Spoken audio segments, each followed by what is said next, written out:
meeting, climate action and you is a sham. Individual action does not make a single bit of difference. The catering industry, no. The fossil fuel industry, which you subsidise and you approve of. No, I'm sorry. I'm going to take my space to speak. Could you tell me who you are, please? My name is Fabian. I'm here from Extinction Rebellion.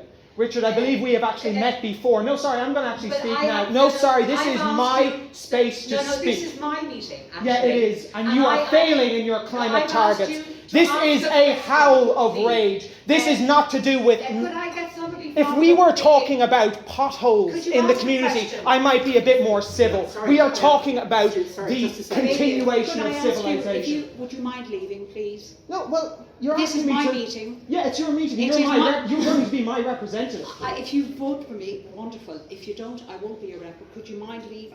This is...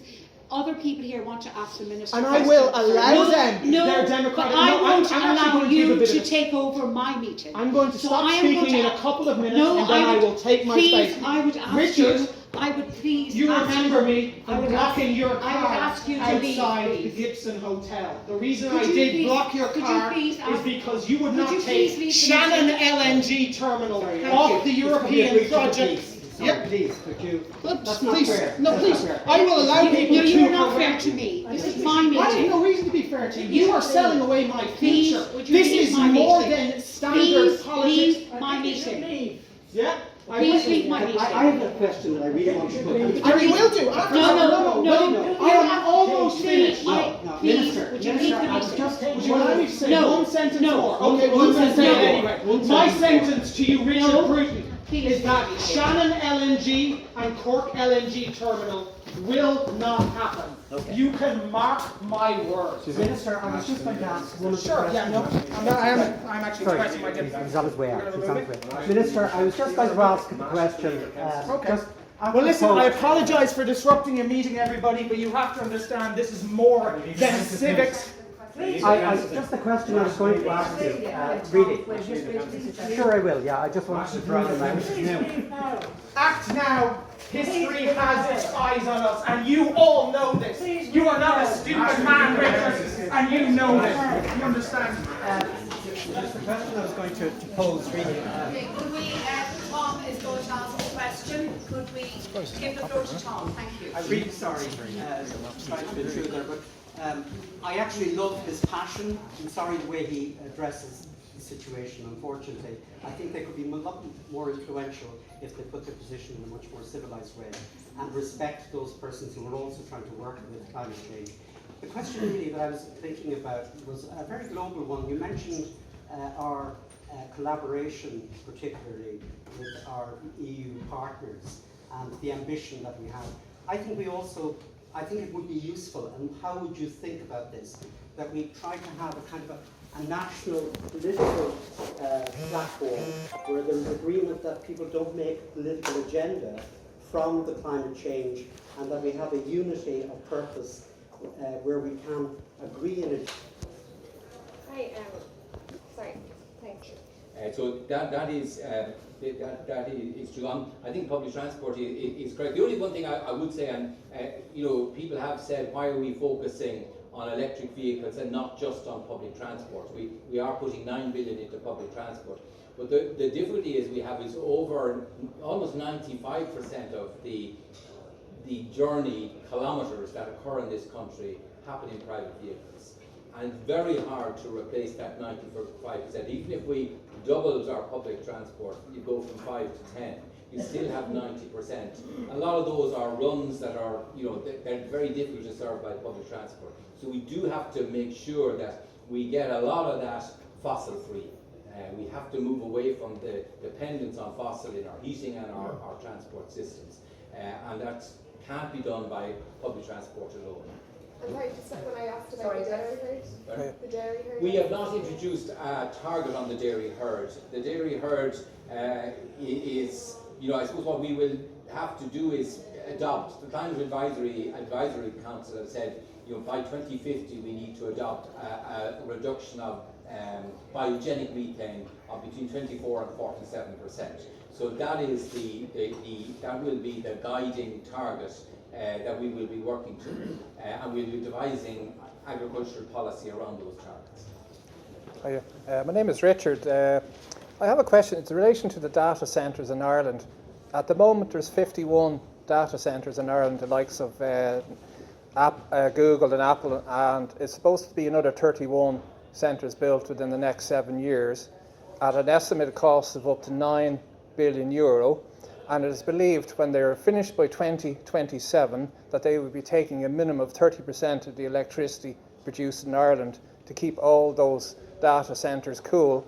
And yet, as far as I know, the bill for that tax is actually going to be paid by us as a consumer. Now, to put it into perspective, the lady here was mentioning about the agricultural sector. You seem to be focusing on the agricultural sector, but not on the IT sector, the amount of electricity they would use up, which is roughly the equivalent of what is, as far as I know, with the aviation industry. But to put it into perspective, CO2 contributions, Ireland's contribution, you mentioned it was 60 megatons of CO2 released. Now, last year, there was 36,000 megatons of CO2 released worldwide. So Ireland's contribution of 60 megatons is minimum, and it's the equivalent of what India and China produce combined in a 14-hour period. So really, why is Ireland trying to set an example to these other countries that are polluting, like India, China and America, at an industrial scale, and compare it to us, like in relation to the electric car? Like, how would you estimate that you want to get all petrol and diesel cars off the road? How are you going to work farming equipment with electricity? Is there going to be enough electricity power points around to charge these cars? Is it going to affect the tourist industry, hotels, bed and breakfasts? If you had a power storm like you had last week and you had 40,000 houses out of electricity, how are you going to power your car? And what's going to happen to all the petrol stations, the Green Apples and the Circle K around the country when you start closing them down because of the change from oil, from fossil fuel to electricity? How's that going to affect things? Yeah, you have a lot of questions there. I do. One at a time, if you please. I'll start with the first one, which I suppose the overarching one. You know, we're only 61 million tonnes in a very much bigger 36,000 megatons. Very much bigger problem. I suppose it would be very difficult for a developed country like Ireland to turn and demand of China or India or Africa indeed, who's never actually tasted development, that they are the ones that carry the obligations if we don't show that we can deliver as well.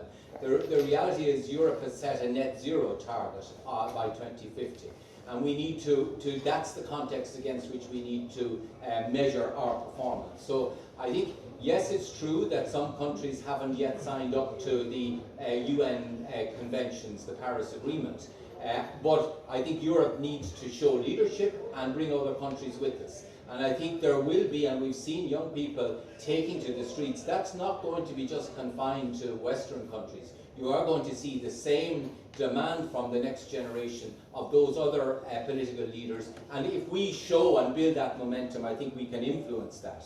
The second question about data centres. There's no doubt that the growing use of transport, the growing use of data centres will mean extra electricity. And we will be promoting more electricity use by shifting some of our heating needs to electricity, shifting our transport use from fossil fuels to electricity. And the reason we're doing that is we're going to move massively to renewable sources of power.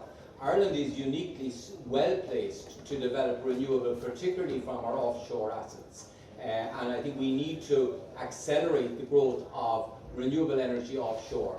Many of those data centres want only renewable energy to power them. But we all in our own use, I think they say that one of those phones uses about a ton of carbon in the year. Each one of us is responsible. That's what's driving the data centres. These are not for some, they're for ourselves and the way in which technology is transforming different sectors. So we're trying to accommodate progress, but do it in a decarbonised way. I think that's the challenge.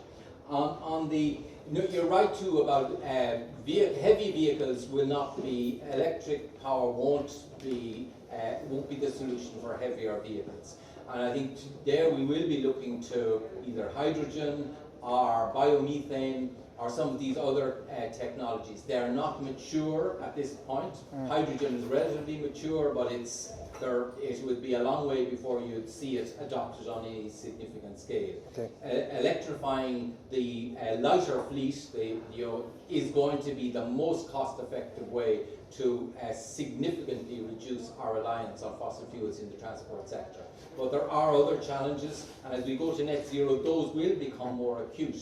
But I suppose we need to show delivery for the technology for which we already know. But you're right in that some of the things we have to achieve, the technologies are not robust at this point. But just if I may add as a final point, CO2 is actually plant food, and if we reduce the CO2 levels below, we're about 300 or 400 parts per million now, but if we do it below 200 parts per million, unfortunately plants may suffer as well and cause plant starvation, so maybe factor that in too as well. Thank you. Thank you.